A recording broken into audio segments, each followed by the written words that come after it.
ನಂಜನಗೂಡಿನ ನಂಜುಂಡೇಶ್ವರನ ಉತ್ಸವ ಮೂರ್ತಿಗೆ ನೀರನ್ನ ಎರಚಿದ್ದಾರೆ.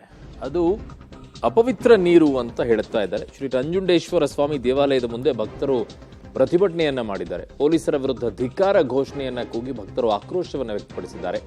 ಪೊಲೀಸರು ಮತ್ತು ಪ್ರತಿಭಟನಾಕಾರರ ನಡುವೆ ಮಾತಿನ ಚಕಮಕಿ ಈಗ ಅಲ್ಲಿ ನಡೆದಿದೆ.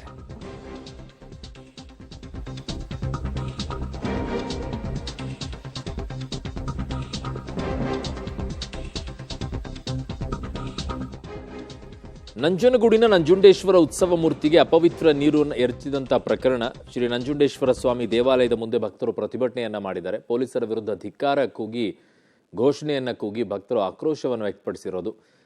ಪೊಲೀಸರು ಮತ್ತು ಪ್ರತಿಭಟನಾಕಾರರ ನಡುವೆ ಮಾತಿನ ಚಕಮಕಿ ಕೂಡ ನಡೆದಿದೆ.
ಈ ರೀತಿಯಾಗಿ ಯಾರು ಮಾಡಿದರೆ ಇದು ಉದ್ದೇಶಪೂರ್ವಕವಾಗಿ ಯಾರೋ ಕಿಡಿಗೇಡಿಗಳು ಮಾಡಿದಂಗೆ ಕಾಣಿಸ್ತಾ ಇದೆ. ಈ ರೀತಿಯಾಗಿ ನೀರನ್ನ ಎರಚಿರೋದು.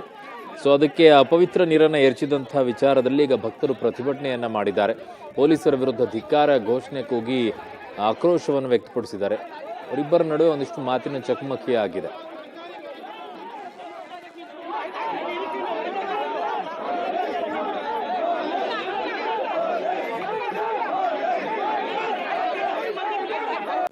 ಒಂದು ದೇವಸ್ಥಾನ ಅಂತಂದ್ರೆ ಅಲ್ಲೊಂದು ನಂಬಿಕೆ, ಸಂಪ್ರದಾಯ, ಪರಿಪಾಲನೆಯನ್ನ ಮಾಡ್ಕೊಂಡು ಬರ್ತಿರ್ತಾರೆ. ಯಾರು ಈ ರೀತಿಯಾಗಿ ಮಾಡಕ್ ಸಾಧ್ಯ? ಯಾರು ಬೇಕು ಉದ್ದೇಶಪೂರ್ವಕವಾಗಿ ಈ ರೀತಿಯಾಗಿ ಮಾಡಬೇಕು ಅಂತಾನೆ ಮಾಡಿರೋದಿದು. ಪಾಪ ಹಿರಿಯ ಅರ್ಚಕರು ಕಣ್ಣೀರಿಟ್ಟಿದ್ದಾರೆ. ನಾನು 50 ವರ್ಷದಿಂದ ಅರ್ಚಕನಾಗಿದ್ದೇನೆ. ಕಿಡಿಗೇಡಿಗಳು ನೀರನ್ನ ಎರಚಿದ್ದಾರೆ. ದೇವಾಲಯವನ್ನ ರಕ್ಷಿಸಿ, ಮುಂದೆ ಜಾತ್ರೆ ಉತ್ಸವಗಳಿವೆ, ಇನ್ನೇನಾದರೂ ಆಗಬಹುದು ಅಂತ ಕಣ್ಣೀರನ್ನ ಇಡ್ತಾನೆ ಮನವಿ ಮಾಡಿದ್ದಾರೆ ಅರ್ಚಕ ಶ್ರೀಕಂಠ ದೀಕ್ಷಿತ್ ಅವರು.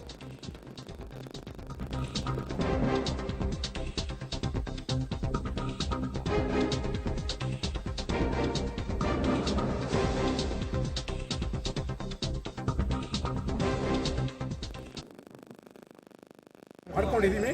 ಮಾಡಿ ಮಾರದಿನ ಬೆಳಗ್ಗೆ ಉತ್ಸವಾದಿಗಳನ್ನೆಲ್ಲ ನಡೆಸಿದ್ದೀವಿ, ಇಲ್ಲ ಅಂತಲ್ಲ. ಆದರೆ ಇದು ಎಲ್ರಿಗೂ ತಿಳಿದಿರೋ ವಿಚಾರನೇ. ಇದು ಈಗ ಪಬ್ಲಿಕ್ಕಲ್ಲೇ ಆಗಿರೋದು, ನಮ್ಮೊಬ್ಬರಿಗೆ ಎದುರುಗಡೆ ಆಗಿಲ್ಲ ಅಥವಾ ದೇವಸ್ಥಾನ ನೌಕರಿಗೆ ಎದುರುಗಡೆ ಆಗಿದೆ ಅಂತ ನಾವು ಅಭಿಪ್ರಾಯ ಇಲ್ಲ. ಸಾರ್ವಜನಿಕ ಸುಮಾರು ಒಂದು 5,000 ಜನದಿಂದ 6,000 ಜನ ಅವತ್ತು ಸೇರಿದ್ರು. ಅಲ್ಲಿ ಆ ಉತ್ಸವ ನಮಗೆ ಸಪೋರ್ಟ್ ಕೊಟ್ಟರು. ಅವರೆಲ್ಲರೂ ಸಪೋರ್ಟ್ ಕೊಟ್ಟಿದ್ದಾರೆ. ಅದು ಅಲ್ಲದೆ ನಮ್ಮ ನಂಜನಗೂಡಿನವರು ಸಾರ್ವಜನಿಕರು, ನಂಜನಗೂಡಿನಲ್ಲಿ ಇರತಕ್ಕಂಥ ದೊಡ್ಡ ದೊಡ್ಡ ವ್ಯಕ್ತಿಗಳು, ನಮ್ಮ ಮಕ್ಕಳುಗಳು, ಹುಡುಗರು ಎಲ್ಲರೂ ಅದಕ್ಕೆ ಸಪೋರ್ಟ್ ಕೊಟ್ಟಿದ್ರೆ ನಾವು ಆ ಉತ್ಸವ ನೆರವೇರ್ಸೋಕ್ಕಾಗ್ತೇ ವಿನ ಅವ್ರ ಸಪೋರ್ಟ್ ಇಲ್ಲದೆ ನಾವು ಮಾಡೋಕ್ಕಾಗ್ತಾ ಇರಲಿಲ್ಲ ಈ ಉತ್ಸವನ. ನಾವೆಲ್ಲ ಇದೀವಿ, ಧೈರ್ಯವಾಗಿ ನೀವು ಮಾಡಿ ಅಂತೇಳಿ ನಮಗೆಲ್ಲ ಹುಮ್ಮಸ್ ಕೊಟ್ಟು ಎಲ್ಲ ಮಾಡ್ತೇವೆ ನಾವು. ಯಾಕೆಂದ್ರೆ ನಾವು ಯಾಕೆ ಮಾಡೋಕ್ಕೆ ಹೆದರಿದ್ವು ಅಂತಂತಂದರೆ ನಮಗೊಬ್ಬರು ಅಧಿಕಾರಿ ಇದ್ದಾರೆ. ಅಧಿಕಾರಿ ಕೆಳಗಡೆ ನಾವು ಸರ್ಕಾರದ ಕೆಳಗಡೆ ನಾವು ಕೆಲಸ ಮಾಡ್ತಕ್ಕಂಥ ನೌಕರರು. ನಾಳೆ ನಾವು ದುಡುಕಿ ಕೆಲಸ ಮಾಡಿದ್ರೆ ನಾಳೆ ನಮ್ಮ ಮೇಲೆ ಯಾವುದೇ ರೀತಿಯಾದಂಥ ತೊಂದರೆಗಳಾಗಬಾರ್ದು ಅನ್ನೋ ದೃಷ್ಟಿಯಲ್ಲಿ ನಾವು ನಮ್ಮ ಅಧಿಕಾರಿಗಳ ಗಮನಕ್ಕೆ ತಂದು, ಅಧಿಕಾರಿಗಳು ಬಂದ ಮೇಲೆ ನಾವು ಅವನ್ನೆಲ್ಲ ಕನ್ಸಲ್ಟ್ ಮಾಡಿ ಆಮೇಲೆ. ನನ್ನ ಸಹೋದ್ಯೋಗಿ ಮೈಸೂರಿನಿಂದ ಕೆಪಿ ನಾಗರಾಜ್ ಈಗ ನನ್ನೊಂದಿಗೆ ಸಂಪರ್ಕಕ್ಕೆ ಸಿಗ್ತಾ ಇದ್ದಾರೆ. ಕೆಪಿ ನಾಗರಾಜ್, ಯಾರು ಏನು ಅಂತ ಏನಾದರೂ ಗೊತ್ತಾಯ್ತಾ? ಯಾತಕ್ಕೋಸ್ಕರ ಈ ರೀತಿಯಾಗಿ ಮಾಡಿದ್ರು? ಯಾರವ್ರ ಕಿಡಿಗೇಡಿಗಳು ಅನ್ನೋದು ಏನಾದರೂ ಗೊತ್ತಾಯ್ತಾ? ಆಮೇಲೆ ಈಗ ಏನು ಹೇಳ್ತಾ ಇದ್ರೆ ಇದಕ್ಕೆ ಏನು ಅಲ್ಟರ್ನೇಟಿವ್ ಪರಿಹಾರ ಏನೀಗ ಮುಂದೆ? ಅರಣ್ಯ ಏನು ಮೊನ್ನೆಯ ಹುಣ್ಣಿಮೆ ದಿನ ದಕ್ಷಿಣ ಕಾಶಿ ನಂಜನಗೂಡಿನಲ್ಲಿ ಈ ಒಂದು ಘಟನೆ ನಡೆದಿರುವಂಥದ್ದು.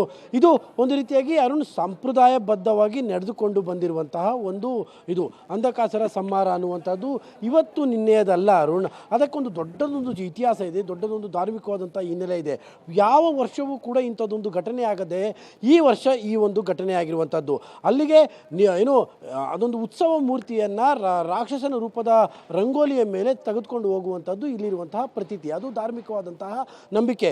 ಆದರೆ ದಿಢೀರನೆ ಅದು ನಾವು ರಾಜ ಅಂತ ಪೂಜೆ ಮಾಡ್ತಾ ಇರುವಂಥ ಮಹಿಷ ಆ ಕಾರಣಕ್ಕೋಸ್ಕರವಾಗಿ ನೀವು ಅದನ್ನು ಮಾಡಬಾರ್ದು ಅನ್ನುವಂಥ ರೀತಿಯಾದಂತಹ ವಾದವನ್ನು ಮಾಡುವಂಥದ್ದಾಗಲಿ ಅಥವಾ ಆ ಹಿನ್ನೆಲೆಯಲ್ಲಿ ಏನು ಉತ್ಸವ ಮೂರ್ತಿಯ ಮೇಲೆ ಏನು ಎಂಜಲ ನೀರನ್ನು ಎಸೆಯುವಂಥದ್ದಾಗಲಿ ಇದು ನಿಜಕ್ಕೂ ಕೂಡ ಯಾರು ಕೂಡ ಒಪ್ಪುವಂತಹ ವಿಚಾರ ಅಲ್ಲ.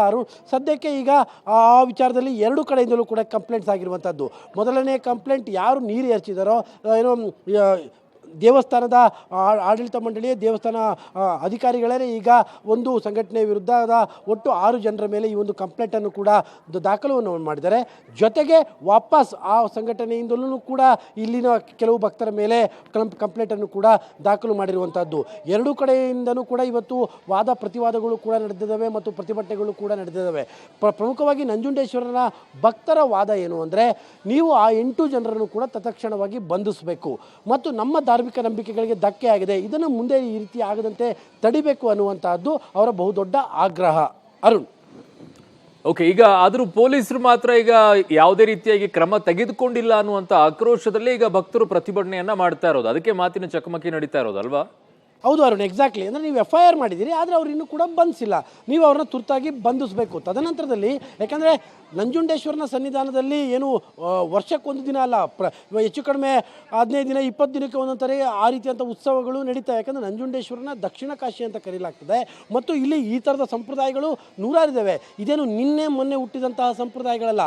ಹಾಗಾಗಿ ಅರ್ಚಕರು ಪಾಪ ಭಾಳ ನೊಂದ್ಕೊಂಡು ಕಣ್ಣೀರು ಹಾಕ್ಕೊಂಡು ನಮಗೆ ಯಾವ ರೀತಿಯಾಗಿ ನಾವು ನಮ್ಮ ಧಾರ್ಮಿಕ ಚಟುವಟಿಕೆಗಳನ್ನ ನಡೆಸಬೇಕು ಅನ್ನುವಂಥದ್ದೇ ಗೊತ್ತಾಗ್ತಾ ಇರುವಂಥ ಅಸಹಾಯಕತೆಯಲ್ಲಿ ಅವರು ಕಣ್ಣೀರು ಹಾಕುವಂಥ ಸಿಚುವೇಶನ್ನ ಕ್ರಿಯೇಟ್ ಆಗಿದೆ ಅನ್ನೋದಾದರೆ ಇಲ್ಲೇ ಪರಿಸ್ಥಿತಿ ಎಷ್ಟರ ಮಟ್ಟಿಗೆ ಕೆಡ್ತಾ ಇರ್ಬೋದು. ಈ ಕಾರಣಕ್ಕೋಸ್ಕರವಾಗಿ ನಂಜುಂಡೇಶ್ವರನ ಭಕ್ತರ ಬಹುದೊಡ್ಡ ವಾದ, ನೀವು ತತ್ಕ್ಷಣವೇ ಬಂಧಿಸಬೇಕು ಅನ್ನುವಂಥ ಪ್ರತಿಭಟನೆ. ಹೀಗಾಗಿನೇ ಪ್ರತಿಭಟನಾಕಾರರು ಮತ್ತು ಪೊಲೀಸರ ನಡುವೆ ಮಾತಿನ ಚಕಮಕಿಯೂ ಕೂಡ ನಡೆದಿದೆ.